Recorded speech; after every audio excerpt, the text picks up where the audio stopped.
తన యొక్క కృపలో చేర్చబడినటువంటి దేవాది దేవునికి ఒక వందనాలు తెలియజేస్తున్నా.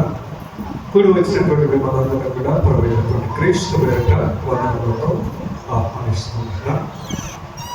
చదవబడినటువంటి లేఖన భాగంలో మనం పరిశీలించగలిగితే నేటి దినానికి ఏర్పరచబడినటువంటి అంశము రండి భోజనము చేయుడి, పునరుద్ధరణైన ప్రభుని ఆహ్వానము. మరి ఇక్కడ ప్రాముఖ్యంగా మనం చూస్తే యోహాను గ్రంథము సువార్త 21:1 నుండి 14 వచనాల్లో మరి ఆయన మరి పిలవటము, మరి భోజనానికి తన యొక్క శిష్యులని అడగటము మనం చూస్తూ ఉంటున్నాం. ఇక్కడ ప్రాముఖ్యంగా ఏంటి అని ఆలోచన చేయగలిగితే, క్రీస్తు ప్రభుల వారు ఉన్నప్పుడు తన శిష్యులకి ఏమి కొదువ లేదు. మరి ఎప్పుడైతే దేవుడు యేసుక్రీస్తు ప్రభుల వారు వారి మధ్యన లేరో వారికి ఏమి ఏర్పడింది? దిగులు, బాధ ఏర్పడింది. ఇంతవరకు మరి కావలసినదల్లా యేసుక్రీస్తు ప్రభుల వారు సమకూర్చి పెట్టేటువంటి వారు. అందుకనే దేవుడు ఒక సందర్భంలో చెప్తాడు, మరి పెళ్లి కుమారుడు ఉన్నంత కాలము పెళ్లికి వచ్చిన వారికి కరోనా పెళ్లి చేసుకుంటా ఉంటాం. ఆ పెళ్లి జరిగేంత వరకు వచ్చినటువంటి బంధువులకి ఆహారం కొరత ఏర్పడుతుందా? ఎప్పుడు ఏర్పడుతుంది? పెళ్లి అయిపోయిన తర్వాత ఒక 4 రోజులు గుర్తే ఏర్పడుతుంది. ఇక్కడ కూడా మరి యేసుక్రీస్తు ప్రభుల వారు వారి మధ్యన లేనప్పుడు వారు ఏమైంది? వారి విశ్వాసము సన్నగిల్లిపోయింది. విశ్వాసము ఆయన పేతురు ఏమన్నాడు? నేను చేపలు పట్టి నీకు పోతాడా అని చెప్పినప్పుడు తగినటువంటి శిష్యులు కూడా మేము వస్తాం. వారు దేనికోసం ప్రయాసపడతాడు? యేసుక్రీస్తు ప్రభుల వారు ఉన్నటువంటి కాలంలో మరి తన యొక్క పని సర్వలోకానికి వెళ్ళి సర్వ సృష్టికి సువార్తను ప్రకటించులని తన శిష్యులకి చెప్పినప్పుడు వాళ్ళు మర్చిపోయి మరలా లోకానుసారంగా వెళ్ళిపోయినారు. మరలా పాత జీవితాన్ని వాళ్ళు మెదలు పెట్టాలని అనుకున్నారు. మరి యేసుక్రీస్తు యొక్క ధ్యేయాన్ని ఎవరు ముందు తీసుకోవాలా? శిష్యులు తీసుకోవాలి. అలాంటి వారే వెనుదిరిగి మరలా లోకానుసారంగా తప్పిపోతే మరలా యేసుక్రీస్తు ప్రభుల వారికి ఏమైనా దొరికిందా? మరి రాత్రి పోయినప్పుడు సముద్రంలో గడవేసుకొని పోయినప్పుడు ఏ ఒక్క చేప దొరకలే. ఇది ఎక్కడ చూసినాం మనం? ఇలాంటి విషయాన్ని మరొక చోట ప్రస్తావించడం లేదా? మొదటిలో ఆయన సువార్తకి పిలిచేటువంటి ముందు, శిష్యులను ఏర్పరుచుకునేటువంటి ముందు ఇదే సంఘటనను మనం చూసినామా లేదా? అంటే వాళ్ళ యొక్క పాత జీవితంలో వారు లోకానుసారంగా బ్రతుకుతున్నప్పుడు యేసుక్రీస్తు వారు పిలిచినప్పుడు మీరు ఇక ఏమన్నాడు? మీరు చేపలు పట్టే వాళ్ళు కాదు, మనుషులను బట్టే జాలరులుగా నేను చేస్తాను.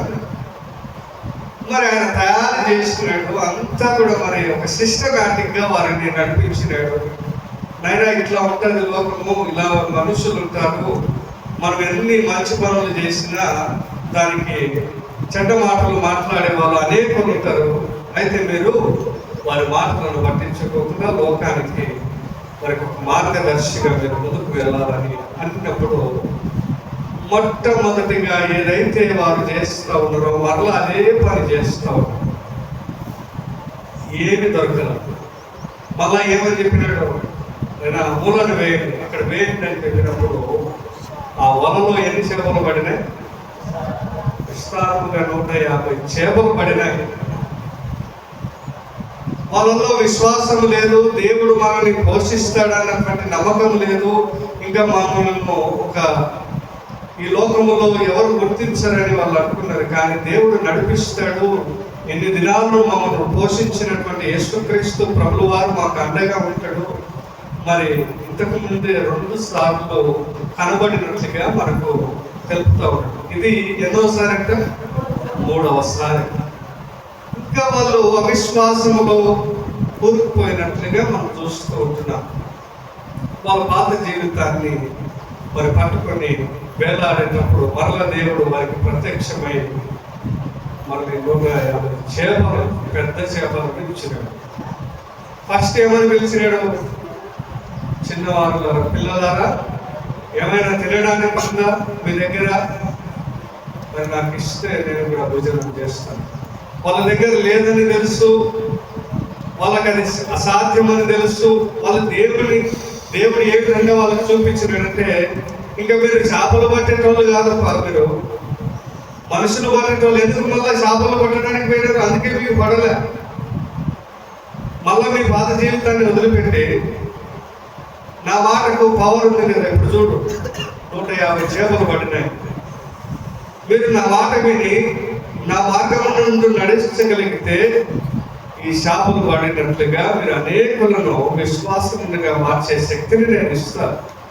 నా వాక్ చాతుర్యములను మీకు ఇస్తాను, నా పవర్ మీకు ఇస్తాను, అన్నీ కూడా మీకు ఇస్తాను.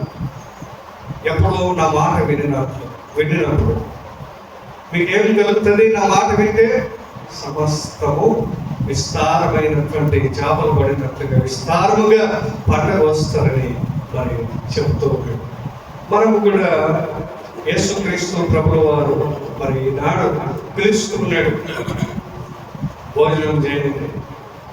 మీరు అలసిపోయినారు, లోకంలో తిరిగి తిరిగి తిరిగి లోకం వైపు ప్రయాసపడి అలసిపోయినారు. ఒక భోజనం చేయండి, ఆత్మీయమైనటువంటి ఆహారాన్ని పొందండి.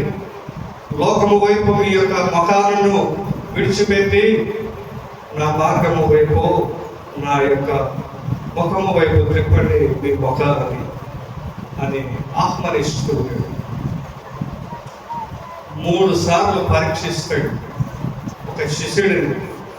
నువ్వు ఎంతగా ప్రేమిస్తూ ఉన్నావు? 2 మార్లేమో బాగా సమాధానం చెప్పినాడు. నీకే తెలుసు ప్రభువా, నేను ఏ విధంగా ప్రేమిస్తానో, నా ప్రేమ ఎటువంటిదో నీకు తెలుసు. 3వసారి అడిగినాడు. మళ్ళా ఆయన వ్యసనపడుతూ, ఏం నీకు తెలియదా? సమస్తమును నీ ఆధీనంలో ఉన్నది, నన్ను చేసిన వాడు నీవే. అంటే ఇది తెలుసుకున్నాడా లేదా పరీక్షిస్తావు. మరలా మర్చిపోయినారేమో గుర్తు చేస్తూ ఉంటారు అక్కడ ఉన్నటువంటి వారందరికీ కూడా. ఈయన సర్వాజ్ఞుడు, సర్వలోక అధిపతిని అందరికీ గుర్తు చేస్తూ ఉన్నాడు. మనం ఇంకా గుర్తు ఎరగకుండా లోకానుసారముగా మరి ప్రయాసపడితే ఏమీ దొరకదు. మనకు చెప్పినదేంటి? మంచిగా బ్రతకమని, నీతిగా జీవించమని, ఒకరికి సహాయం చేయమని. ఇవన్నీ లేకోకుండా లోకానుసారంగా బ్రతికితే దేవుడు ఏమి కూడా మనకు ప్రతిఫలం ఇవ్వడు.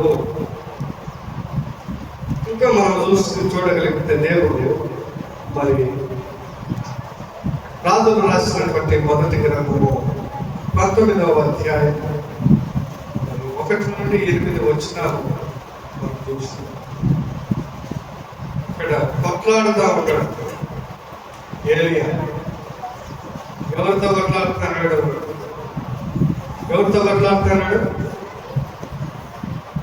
బయలు ప్రవక్తలు. మరి అన్య వాటిని ఆచరించే వారికి సవాలు విసురుతాడు. సరే, మీరు అన్నట్లుగా మరి మీ దేవుడు కనబడితే మరి ఒక బలిపీఠాన్ని కట్టించాడు. ఆ యొక్క ఎవరైతే దాన్ని మంత్రాన్ని రప్పిస్తారో, దగ్నం చేస్తారో ఆ దేవుడే నిజమైనటువంటి దేవుడు అని మేమందరం కూడా నమ్ముతాం. మీ బయలు ప్రవక్తలు ఆ విధంగా చేస్తే మా దేవుని మొదలుపెట్టి మీరు ఆచరించే వాటిని మేము ఆచరిస్తామని సవాలు విసిరినప్పుడు మరి వాళ్ళు ఎంతోమంది ఎంతమంది? 400 మంది. మరి ప్రవక్తలు 100 మందిని 18వ వచనం చూస్తే, యెజబెలు యెహోవా ప్రవక్తలను హతము చేయించుండగా నేను చేసినది నా ఏలిన వాడునైనా నీవు వినబడినది కదా. నేను యెహోవా ప్రవక్తలలో 100 మందిని గుహకు ఏబదేసి మంది చొప్పున దాన్ని దాచి అన్నపానములిచ్చి వారిని పోషించి. మరి ఇక్కడ దేవుని పక్షమున ఉన్నటువంటి వారందరినీ సంరక్షించి నడిపించినాడు. మరి బలిపీఠమున 30వ వచనం చూస్తే, అప్పుడు ఏలియా నా దగ్గరకు రండని జనులందరితో చెప్పగా జనులందరూ అతని దగ్గరకు వచ్చి అతడు క్రింద పడబడి ఉన్న యెహోవా బలిపీఠమును బాగు చేసి యెహోవా వాక్కు ప్రత్యక్షమై నీ నామము ఇశ్రాయేలీయులకు వాగ్దానము నొందిన యాకోబు సంతతి గోత్రముల లెక్క చొప్పున 12 రాళ్ళను తీసుకొని రాళ్ళ చేత యెహోవా నామమున ఒక బలిపీఠం కట్టించి దాని చుట్టూ 2 బానికలు గల గింజలు పట్టినంత లోతుగా కందకం ఒకటి ప్రవహించి కట్టెలను క్రమముగా పేర్చి ఎద్దును తునకలుగా కోసి ఆ కట్టెల మీద ఉంచి జనులను చూస్తుండగా మీరు 4 తొట్ల నిండా నీళ్లు నింపి దహన బలి పశు మాంసం మీద కట్టెల మీద పోయిడని చెప్పారు. ఈ యొక్క కార్యం చేసిన తర్వాత మరి బయలు ప్రవక్తలు దీనిని దగ్ధం చేస్తే, మీరు నమ్మినటువంటి విశ్వాసము, మీరు నమ్మినటువంటి దేవుడిని మేము నమ్ముతాం అని చెప్పిన తర్వాత మరి ఏ దేవుడు ఆ యొక్క బలిపీఠం మీద ఉన్నటువంటి మాంసాన్ని దగ్ధం చేసినాడు? యెహోవా దేవుడు. వారికి ఎంత ప్రార్థించినా, ఎంత మొక్కినా ఎటువంటి ఫలితము లేకపోయా. మరి ఏలియా ఒక మాట ప్రార్థన చేసినప్పుడు మరి బలిపీఠం మీద ఉన్నటువంటి మాంసము కాల్చివేయబడింది. అందుకు యెజబెలు కోపంతో ఏమన్నది? రేపటి మళ్ళా సాయంకాలంలో ఒకవేళ రేపటి దినం నువ్వు ప్రాణము లేకుండా చస్తావు, నేను చంపేస్తానని భయపెట్టింది. మరి ఈ వ్యక్తి మరి దేవుడు అంతవరకు దేవుడు తోడైంది. ఇక్కడ మరి శిష్యులు మాదిరిగానే దేవుడు తోడైనటువంటి సందర్భమున దేవుడు వెళ్ళిపోయిన తర్వాత ఈ యొక్క విశ్వాసము సన్నగిల్లడము మనం చూస్తాం. మరి నాకు ఎవరు లేరు తోడు, నన్ను రక్షించే వారు ఎవరున్నారు, నాకు అండగా నిలబడే వారు ఎవరున్నారని ఆలోచన చేస్తాం. ఈ లోకంలో మనకి నరమాత్రాన్ని నమ్ముకుంటే ఏమాత్రము మేలు లేదు. యెహోవాను ఆశ్రయిస్తే ఎంత మేలు, ఎంత మనోహరము. మరి ఆయనను జ్ఞాపకం చేసుకోకుండా ఈయన లోకము వైపు తిరిగినట్లుగా మనం చూస్తాం. ఎవరున్నారు ప్రభువా, నాకేమన్నా తోడుంటారా, నన్ను సంరక్షించే వాళ్ళు ఉంటారా, నేను అంతటి గొప్పవాడు, నా పితరుల కంటే నేను గొప్పవాడనా, నా ప్రాణం తీసుకొని ప్రార్థన చేస్తాను. ఎందుకు? యెజబెలుకు భయపడినాడు. ఆమె నా ప్రాణం తీస్తుంది. ప్రాణం అంటే అందరికి భయమే కదా, ఆయన మానవుడు, అందులో దేవుడు కాదు కదా, మానవుడు కాబట్టి ప్రాణం అంటే ప్రాణభీతి ఉంటుంది. అందువలన మరి ఆయన ప్రార్థన చేస్తాడు, మరి నన్ను నీ యొక్క మరణానికి గురి చేయి, నా ప్రాణం తీసుకో అని ప్రార్థన చేస్తున్నప్పుడు దేవుడు అతన్ని నడిపించాడు. తన ప్రాణానికి అడ్డుగా ఉండి తన సురక్షితమైనటువంటి మార్గం వైపు నడిపించినప్పుడు ఎవరు పోషించినాడు? ఒక చెట్టు కింద పడుకొని ఉన్నప్పుడు తన దేవదూతను పంపించి ఏమని చెప్తున్నాడు? మరి ఏలే ఏం భోజనం చేయరు, బాగా ఎన్ని దినాలని నువ్వు పడుకొని నిద్రపోయి అలసిపోయి చిందిస్తూ ఉంటావు. భోజనం చేయి, మరలా ప్రయాణం చేయి, ఒక సురక్షితమైనటువంటి ప్రాంతానికి నేను నడిపిస్తాను. ఎందుకు నీవు ఎంత మరి పిరిగివానిగా తయారవుతావు? నీకు కావలసినది ఆహారము, నీకు ప్రాణము, నేను ఉన్నా కదా నిన్ను రక్షించడానికని ఆయన ప్రయాణం చేయించాడు. విధవరాలి కుటుంబానికి నడిపించినాడు. ఆహారం లేని విధవరాలి కుటుంబానికి ఆహారాన్ని అందించడానికి దైవ సేవకుడిని పంపించి ఈయనకి ఆహారాన్ని దేవుడు సిద్ధపరిచి ఆ కుటుంబానికి ఆహారాన్ని సిద్ధపరిచినాడు. మరి దేవుడి మీద ఇంత నమ్మకం ఉన్నటువంటి వారికి కూడా కొన్ని సందర్భాల్లో లోటుపాట్లు ఏర్పడుతూ ఉంటాయి. మనం కూడా మరి ఇలాంటి సమస్యలు వచ్చినప్పుడు, ఒడిదుడుకులు వచ్చినప్పుడు మనకు కూడా దేవుడు ఉన్నాడని నమ్మకముగా ఉండాలి. ఏలియాకి మరీ లేపి మరి అన్నము పెట్టినాడు దేవుడు. ఆయనను మరలా లేపి నిద్రపోతానికి అలసిపోయినప్పుడు ఆయన కావలసినటువంటి ఆహారం నీటిని అందించినాడు. అక్కడ కూడా మరి శిష్యులకు ఆహారంతో అలమటిస్తూ ఉన్నప్పుడు యేసుక్రీస్తు ప్రభువు వారు ఆహారాన్ని అందించినాడు. కష్ట సమయాల్లో దేవుడిని తలంచుకున్నటువంటి ప్రతి ఒక్కరికి నేనున్నాను, మీకు కావలసిన వాటన్నిటిని కూడా నేను తీర్చగలుగుతాడని దేవుడు స్పష్టంగా తెలియపరుస్తున్నాడు. ఇంకా మనం చూడగలిగితే అపోస్తల కార్యములు 27వ అధ్యాయము 27 నుండి 36 వచనం.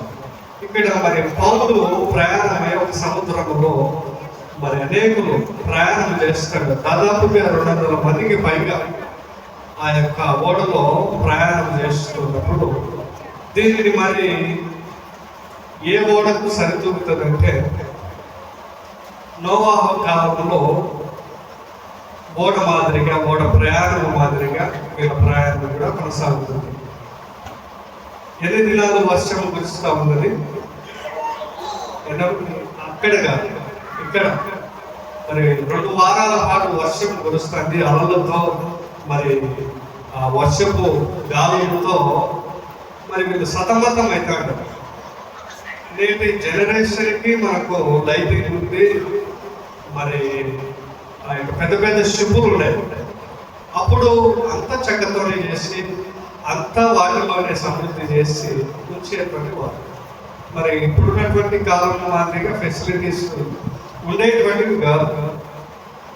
నీటి మరి 250 మందికి పైగా ఆ యొక్క ఓడలో ప్రయాణం చేస్తూ ఉన్నారు. వాళ్ళంతా ఏంటి భయం అయింది, ఎందుకునేది ఇంకా ఏంటి ఇంత అలలు, ఇంత వర్షము, మరి దేవుడు మమ్మల్ని చంపేస్తారేమో, ఈ యొక్క అలలు మమ్మల్ని ముంచేస్తాయేమో అని అనేకులు కూడా భయపడతాడు. కొంతమంది ఆ యొక్క పడవకున్నటువంటి తాళ్ళు తెప్పేసి మరి వెళ్ళిపోదామని, ఈ పడవకున్నటువంటి చెక్కలు పట్టుకుని మరి బ్రతుకుదామని ఇలాగ ఎన్నెన్నో ఆలోచనలు చేస్తాడు. ఇది ప్రాణ భయంతో ఉన్నవారు తప్పించుకోవడానికి అనేక మార్గాలు వెతుకుతారు. కానీ విశ్వాసం మీద ఉన్నటువంటి అపోస్తుడైనటువంటి పౌలు గారు ఏమని చెప్తారు? ఎందుకు భయపడతాడారు, ఎందుకు మీరు ఇంత చింతిస్తాడారు, మీరు భయపడి మిమ్మల్ని అందరినీ భయభ్రాంతులకు గురి చేయలేదు అని చెప్పినప్పుడు మరి ఈయన విశ్వాసములో మరి ధైర్యంగా ఉండి అందరికీ బోధిస్తున్నాడు. మీ ప్రాణము పోదు, మీ తల మీద ఉన్నటువంటి వెనుకలు కూడా నశించుకో, కానీ మరి మీ ప్రాణము దక్కుతుంది అని వారికి ధైర్యాన్ని చెప్పడం మనం చూస్తాం. అది ఎక్కడికి పోయి నిలుస్తుందో వారికి తెలియదు. పడవ ఎక్కడ పోయి ఏ ప్రాంతంలో నిలుస్తుందో వారికి అవగాహన లేదు. ఇక్కడ నోవాహు కాలంలో కూడా మరి నోవాహు వాడు ఎక్కడ నిలబడుతుందని వారికి అవగాహన లేదు. మరి పోషించే దేవుడు, రక్షించే దేవుడు రక్షించినట్ట లేదు. భయంతో ఉన్నారా వాళ్ళు? దేవుని మాటకు లోబడి వారు జీవించినందువలనే ఒక సురక్షితమైనటువంటి ప్రాంతానికి తీసుకుపోయిన దేవుడు అక్కడ నిలవబెట్టినాడు. మరి ఇక్కడ కూడా మరి విశ్వాసం ఏంటి? అప్పటి కాలంలో దేవుడు ఒక సురక్షితమైనటువంటి ప్రాంతానికే నడిపించినాడు. మనం కూడా విశ్వాసం మీద నడవబడగలిగితే దేవుడు మనల్ని రక్షించి మన ప్రాణాలను కాపాడి మరి ఒక ప్రాంతంలో నిలవబెడతాడు అని వారిని నచ్చజెప్పి వారిని ఒప్పించి, లేయండి, మీరు ఎన్ని దినాలు ఉపవాసం ఉంటారు, భోజనం చేయండి అని మరి వారికి భోజనం పెట్టి మిగిలిన పదార్థములన్నీ వారి సముద్రంలో పడవేసి వారి విశ్వాసం మీద వారు నడవగలిగిన వలన వారి ప్రాణాలు లెక్కించబడినాయి. మరి మనం కూడా మన విశ్వాసం అనేది కొన్ని సందర్భాల్లో ఏమవుతుంది, సన్నగిలిపోతూ ఉంటారు. మరి కష్టాలు వచ్చినప్పుడు అబ్బాయి కష్టాలు ఎవరు తీర్చలేరు, ఇంకా ఎవరు పూడ్చలేరు అనేటువంటి ఆలోచనలతో మనం పోతూ ఉంటాం. కానీ అది తీర్చడానికి దేవుని పైన ఆధారపడితే మీకు ఏమి కావాలో సమృద్ధిని దాన్ని చూస్తారు. అయితే మీరు ఆత్మీయమైనటువంటి ఆహారాన్ని పుచ్చుకొని లోకం వైపు నడవాలని తెలియపరుస్తుంది. ఇంకా 23వ కీర్తనలో మరి ఇవన్నీ జయించినటువంటి వ్యక్తి, ఎక్కడో పనికిరాడు అనినటువంటి వ్యక్తిని ఒక గొప్ప ఉన్నతమైనటువంటి స్థితిలో వచ్చినటువంటి వ్యక్తి రాస్తున్నటువంటి కీర్తన. ఆ వ్యక్తి ఎవరు? దావీదు. ఏమంటున్నాడు? యెహోవా నా కాపరి, మరి ఏం కలుగుతుంది? యెహోవా నాకు తోడైనంత వలన నాకు ఎలాంటి భయం లేదు, ఎలాంటి చింత లేదు. నేను ఎక్కడ ఉన్నా, పాతాళంలో ఉన్నా, ఎక్కడ ఉన్నా, భూమి మీద ఉన్నా సమృద్ధి దేవుడు దయచేస్తాడు. ఇంకా ఏమో చెప్తాడు? పచ్చిక గల చోట్ల ఆయన నన్ను పర్యటన చేస్తున్నాడు, శాంతికరమైన జలముల యొద్ద నన్ను నడిపిస్తున్నాడు, నా ప్రాణములకు ఆయన సేద తీరుస్తున్నాడు, తన నామమును బట్టి నీతి మార్గములలో నన్ను నడిపిస్తున్నాడు. మరి ఇవన్నీ ఎవరి మీద ఆధారపడితే ఇవన్నీ కలిగినాయని చెప్తున్నాడు? దేవుని మీద ఆధారపడినప్పుడు వారికి సమస్తమైనటువంటి మేలులు కలుగుతాయి, రక్షణ వస్తుంది, గొప్ప కార్యాలు చూస్తామని మరి దేవుడు అతనికి తెలియపరుస్తుంది. మరి మొట్టమొదటి కీర్తన మనము ఆలోచన చేయగలిగితే ఇక్కడ ఇద్దరు వ్యక్తుల గురించి ప్రాముఖ్యంగా చెప్పబడుతుంది. ఒకటి మంచి వ్యక్తి గురించి, ఇంకొకటి చెడ్డ వ్యక్తి గురించి చెప్పబడతాం. దుష్టులు ఆలోచన చొప్పున నడవక, పాపల మార్గమున నిలవక, అపహాసము కూర్చుండక. ఇది ఎవరి గురించి చెప్తాంది? మంచిగా జీవించాలి, మంచిగా ప్రవర్తించాలి అన్నటువంటి వ్యక్తులకి ఆపాదించబడుతుంది. మేము ఈ లోకంలో దేవునికి తగినట్టుగా మేము జీవించాలంటే మీ యొక్క జీవన విధానం ఎట్లా ఉండాలంట? దుష్టులు ఆలోచన చేసినట్లుగా వారి మార్గమున నడవక, వారి అపహాసములు కూర్చుండక మీరు చేయాల్సినటువంటి పనులు ఇవి. అయితే వారు ఏం చేయాలా? దేవుని మార్గమున నడిచేటువంటి వారు యెహోవా ధర్మశాస్త్రములో ఆనందించు దివారాత్రంలో దాన్ని ధ్యానించువాడు ధన్యుడు. వారు వీళ్ళ మధ్య జీవించుకోకుండా దేవుని వాక్యాన్ని పఠించేవాడు దేవుని సన్నిధిలో ధన్యుడు అని పిలువబడతాడు. అతడు ఎలాగ జీవిస్తాడంటే, అతడు నీతి కాలువలో ఎవరాలు నాటబడినది ఆకువాడగా తన కాలమందు ఫలమిచ్చుట వలె అతడు చేయనదంతయు సఫలమగును.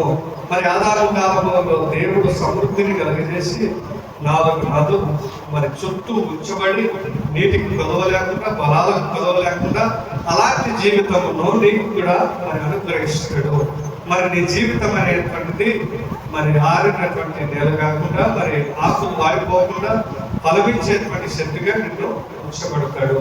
మరి దుష్టులు ఎలాగుంటారంటే, దుష్టులు ఎలాగుంటారు? వారు బైబిల్ పాటించరు, బైబిల్ని అనుసరించరు, దేవుడు అంటే నచ్చదు. వాళ్ళు ఎలాగ జీవిస్తారంటే, దుష్టులు అలాగనక గాలి చేత చెదరగొట్టు వల్లే నదురు. కాబట్టి న్యాయ విమర్శలో దుష్టులు, నీతిమంతుల సభలో పాపులు నిలవబడరు. మరి దేవుడు తీర్చేటువంటి తీర్పులో ఎవరుండరు? పాపులు ఉండరు.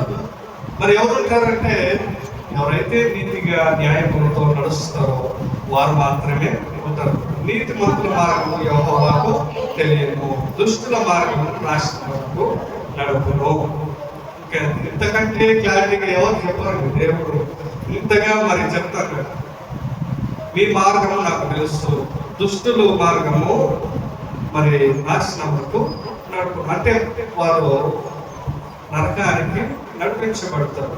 అయితే యెహోవా మరి మన మార్గాన్ని మన నీతిని ఎల్లప్పుడూ చూసి పరీక్షిస్తూ ఉంటాడు.